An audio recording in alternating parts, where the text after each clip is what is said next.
Jaya Radha Madhava Punya Vihari.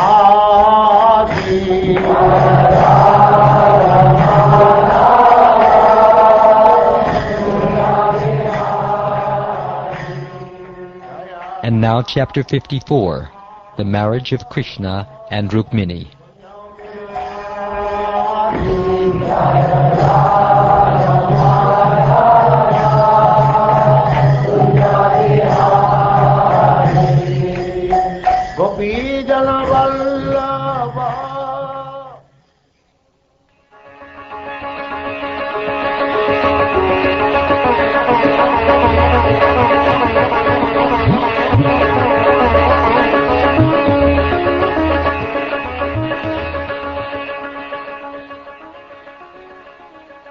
Shukdev Goswami said, having thus spoken, all those infuriated kings donned their armor and mounted their conveyances. Each king, bow in hand, was surrounded by his own army as he went after Lord Krishna. The commanders of the Yadava army, seeing the enemy racing to attack, turned to face them and stood firm, O king, twanging their bows. Mounted on the backs of horses, the shoulders of elephants, and the seats of chariots, the enemy kings, expert with weapons, rained down arrows upon the Yadus like clouds pouring rain on mountains. Slender-waisted Rukmini, seeing her lord's army covered by torrents of arrows, shyly looked at his face with fear-stricken eyes. In response, the Lord laughed and assured her, "Do not be afraid, beautiful-eyed one. This enemy force is about to be destroyed by your soldiers." The heroes of the Lord's army, headed by Gada and Sankarshan, could not tolerate the aggression of the opposing kings. Thus with iron arrows they began to strike down the enemy's horses, elephants, and chariots. The heads of soldiers fighting on chariots, horses, and elephants fell to the ground by the millions. Some heads wore earrings and helmets, others turbans. Lying all around were thighs, legs, and fingerless hands, along with hands clutching swords, clubs, and bows, and also the heads of horses, donkeys, elephants, camels, wild asses, and humans.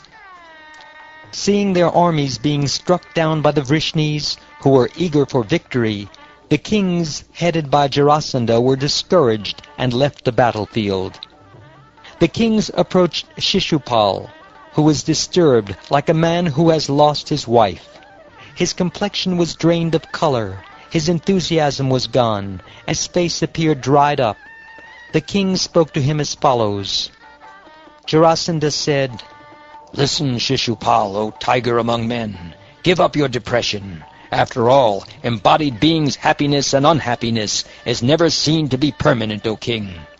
Just as a puppet in the form of a woman dances by the desire of the puppeteer, so this world, controlled by the Supreme Lord, struggles in both happiness and misery.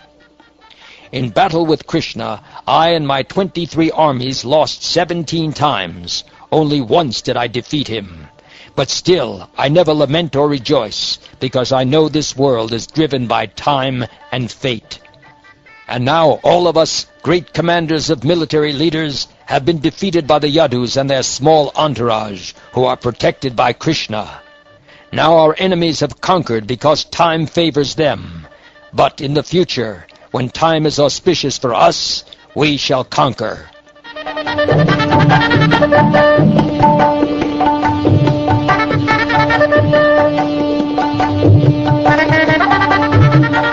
Thus persuaded by his friends, Shishupal took his followers and went back to his capital. The surviving warriors also returned to their respective cities.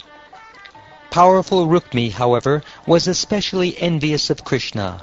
He could not bear the fact that Krishna had carried off his sister to marry her in the Rakshasa style.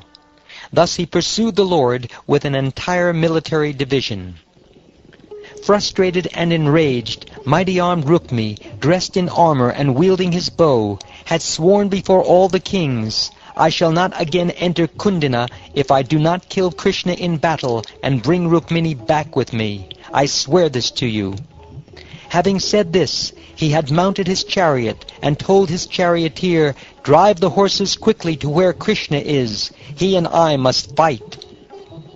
This wicked-minded cowherd boy, infatuated with his prowess, has violently abducted my sister, but today I will remove his pride with my sharp arrows.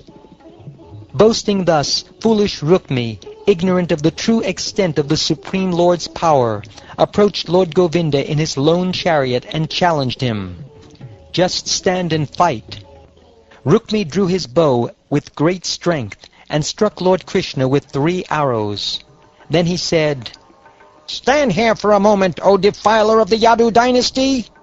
Wherever you go, carrying off my sister like a crow stealing sacrificial butter, I will follow.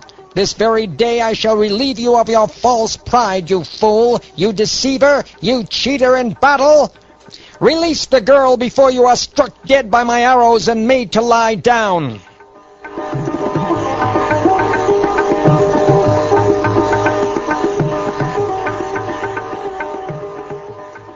In response to this, Lord Krishna smiled, and with 6 arrows he struck Rukmi and broke his bow.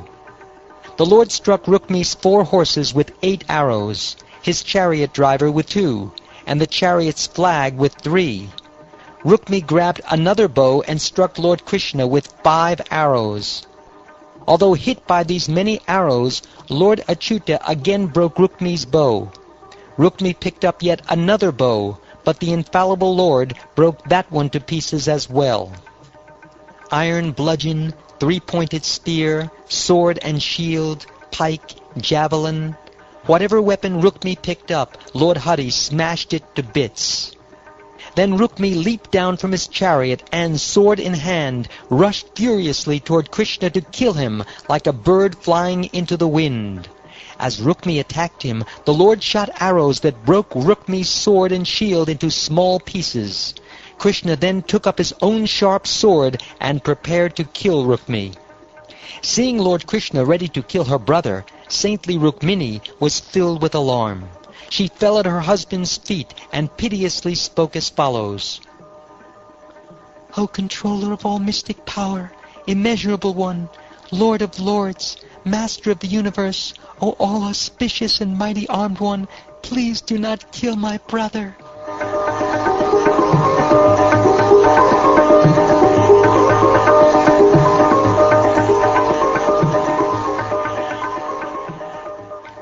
Rukmini's utter fear caused her limbs to tremble and her mouth to dry up, while her throat choked up out of sorrow. And in her agitation, her golden necklace scattered. She grasped Krishna's feet, and the Lord, feeling compassionate, desisted. Lord Krishna tied up the evildoer with a strip of cloth. He then proceeded to disfigure Rukmi by comically shaving him, leaving parts of his mustache and hair. By that time the Yadu heroes had crushed the extraordinary army of their opponents, just as elephants crush a lotus flower. As the Yadus approached Lord Krishna, they saw Rukmi in this sorry condition, practically dying of shame. When the all-powerful Lord Balaram saw Rukmi, he compassionately released him and spoke the following to Lord Krishna. "My dear Krishna, you have acted improperly. This deed will bring shame on us, for to disfigure a close relative by shaving off his mustache and hair is as good as killing him. Saintly lady, Rukmini, please do not be displeased with us out of anxiety for your brother's disfigurement. No one but oneself is responsible for one's joy and grief, for a man experiences the result of his own deeds. O Krishna, a relative should not be killed even if his wrongdoing warrants capital punishment. Rather, he should be thrown out of the family. Since he has already been killed by his own sin, why kill him again? O Rukmini, the code of sacred duty for warriors, established by Lord Brahma, enjoins that one may have to kill even his own brother.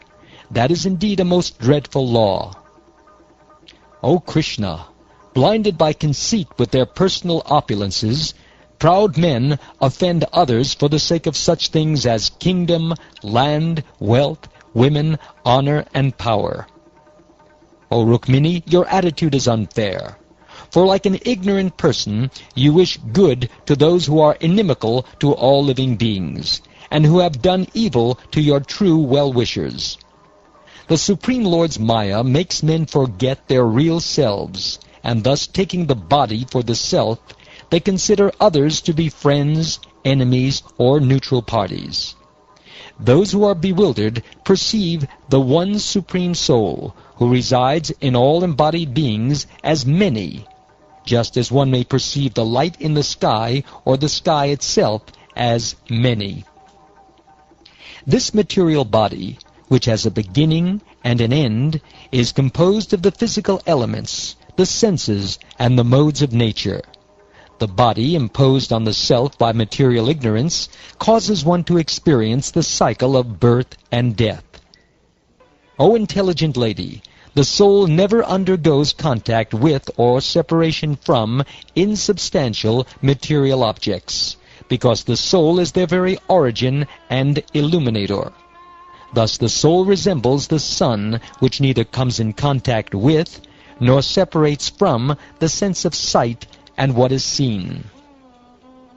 Birth and other transformations are undergone by the body, but never by the self, just as change occurs for the moon's phases, but never for the moon, though the new moon day may be called the moon's death. As a sleeping person perceives himself, the objects of sense enjoyment, and the fruits of his acts within the illusion of a dream, so one who is unintelligent undergoes material existence. Therefore, with transcendental knowledge, dispel the grief that is weakening and confounding your mind. Please resume your natural mood, O Princess of the pristine smile.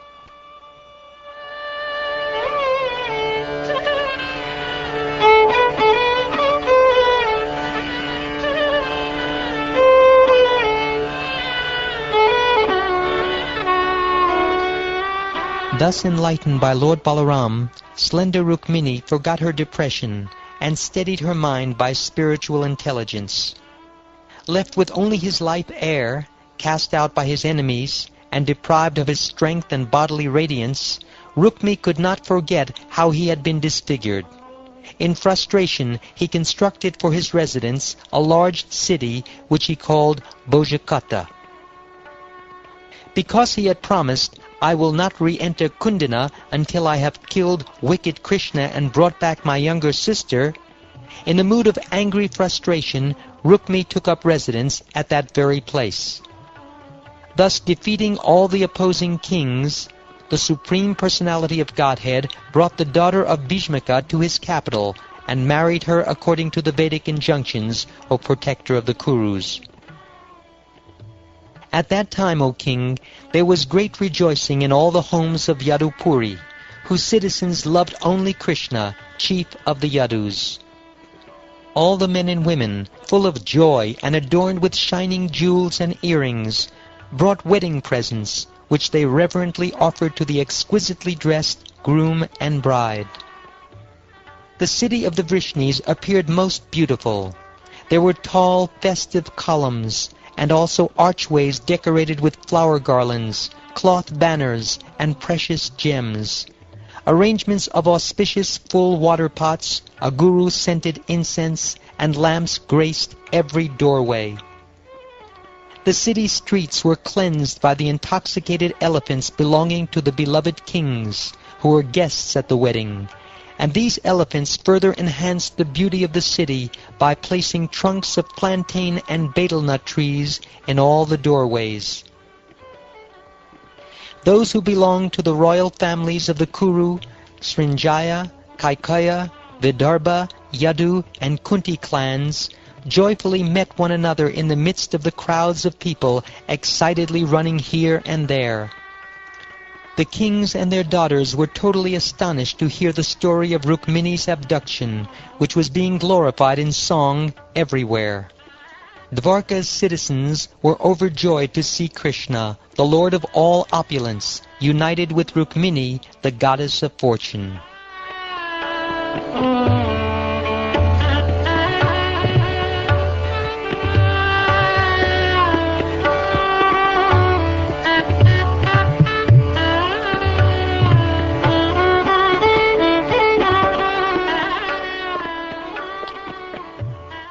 Thus ends the 54th chapter of the 10th canto of the Srimad Bhagavatam, entitled The Marriage of Krishna and Rukmini.